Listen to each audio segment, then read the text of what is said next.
From the studios of Books in Motion, this is Lauren Faulkner, reading Wild at Heart by C.J. Love. Now let's begin with Wild at Heart, Chapter 1. Margie pulled her purse off her shoulder and rummaged for her account card.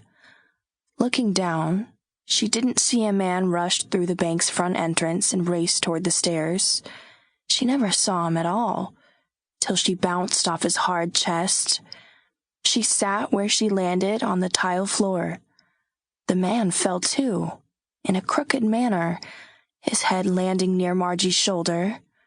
Suddenly, he scrambled next to her and began to claw at her bag. Margie shouted, "Get off, thief!"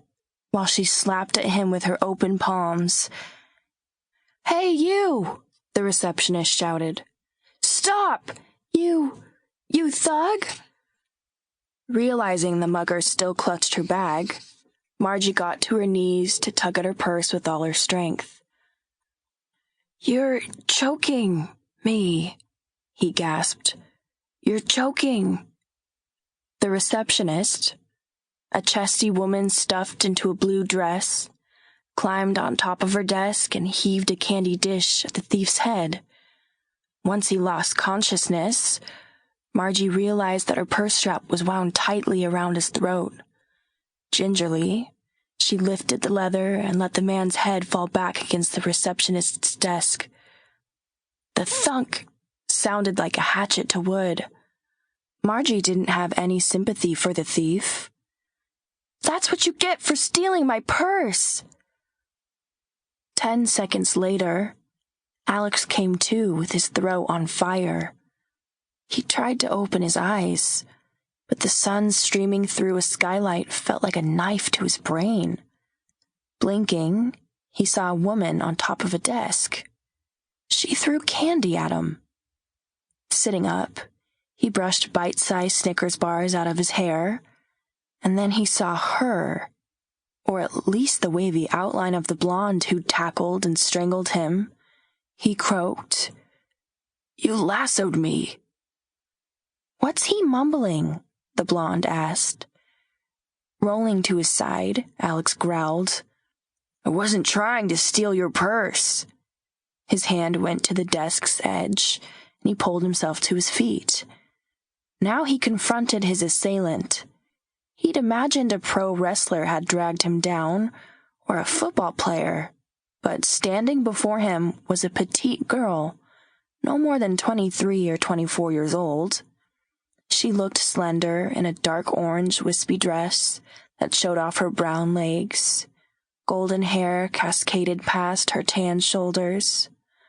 On a typical day, Alex would have found her attractive, beautiful even, but now that she'd strangled all fascination for the opposite sex out of him, he saw her for what she was, a high-fashion boa constrictor. Her green eyes narrowed. "Yes, you did try to steal my purse. I had to yank it off your neck, yes." He clutched his throat. "It was around my neck." The girl's lips remained formed with her last word. It seemed her mind turned over what Alex had said, and then her mouth rounded into a silent "oh." A familiar voice came from their left side. "What's going on here?" the bank manager roared. Morris Bonaguide wore shiny shoes that clicked on the tile like a time bomb. Alex still had his eyes on the blonde and saw her reaction too. Her expression matched what he thought of Bonaguide. Dread. Bonaguide shepherded the girl away from Alex's direct view. Placing his hands on her shoulders, he asked, "Are you all right? Has this scoundrel hurt you?" "Scoundrel? That hurt." "Yes, but I'm all right now," Alex answered over the blonde's head.